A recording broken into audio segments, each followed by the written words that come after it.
તો આજે આપણે આવી ગયા છીએ નવી રેસીપી લઈને। તો આજે આપણે બનાવશું તુવેર ટોઠા। તો આપણે આ કઢાઈ મૂકી દીધી છે, એમાં આપણે તેલ નાખી દઈએ। આપણે તેલ ગરમ થઈ જાય તે પછી તેમાં આપણે જીરું નાખી દઈએ, આખો ગરમ મસાલો નાખી દઈએ,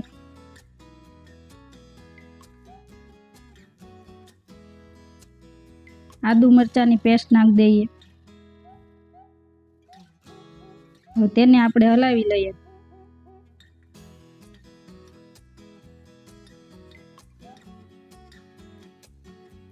તેમાં આપણે ડુંગળીની પેસ્ટ નાખી દઈએ,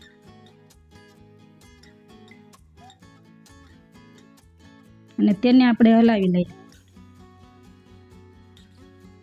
સડી જાય ત્યાં સુધી આપણે એને હલાવી લઈએ।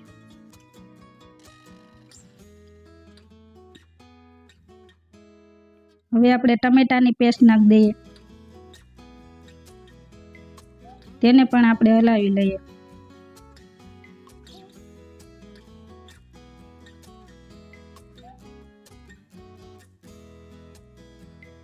તેમાં આપણે લીલું લસણ નાખી દઈએ, એને આપણે હલાવી લઈએ।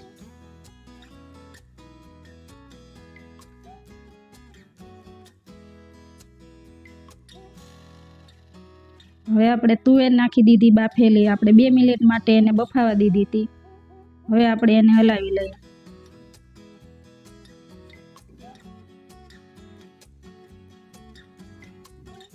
તેમાં આપણે હળદર નાખી દેશું,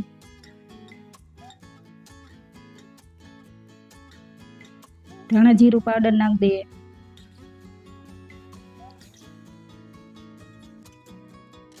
લાલ મરચું પાવડર નાખી દઈએ। આપણે જેટલું તીખું ખાતા હોય એટલું આપણે નાખવાનું।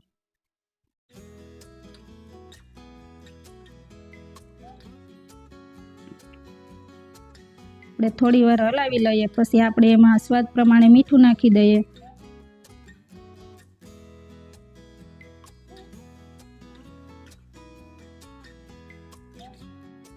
થોડુંક પાણી નાખીને આપણે એને હલાવી લઈએ।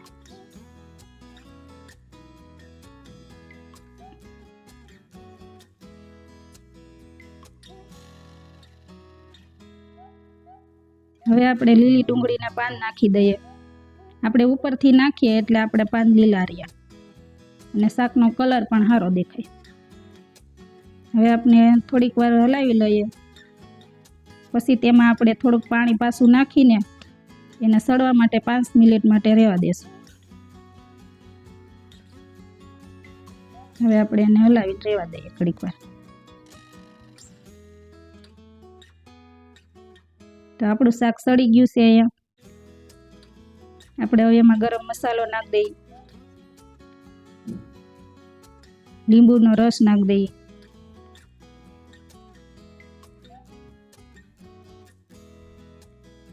ધાણા ભાજી નાખી દઈએ।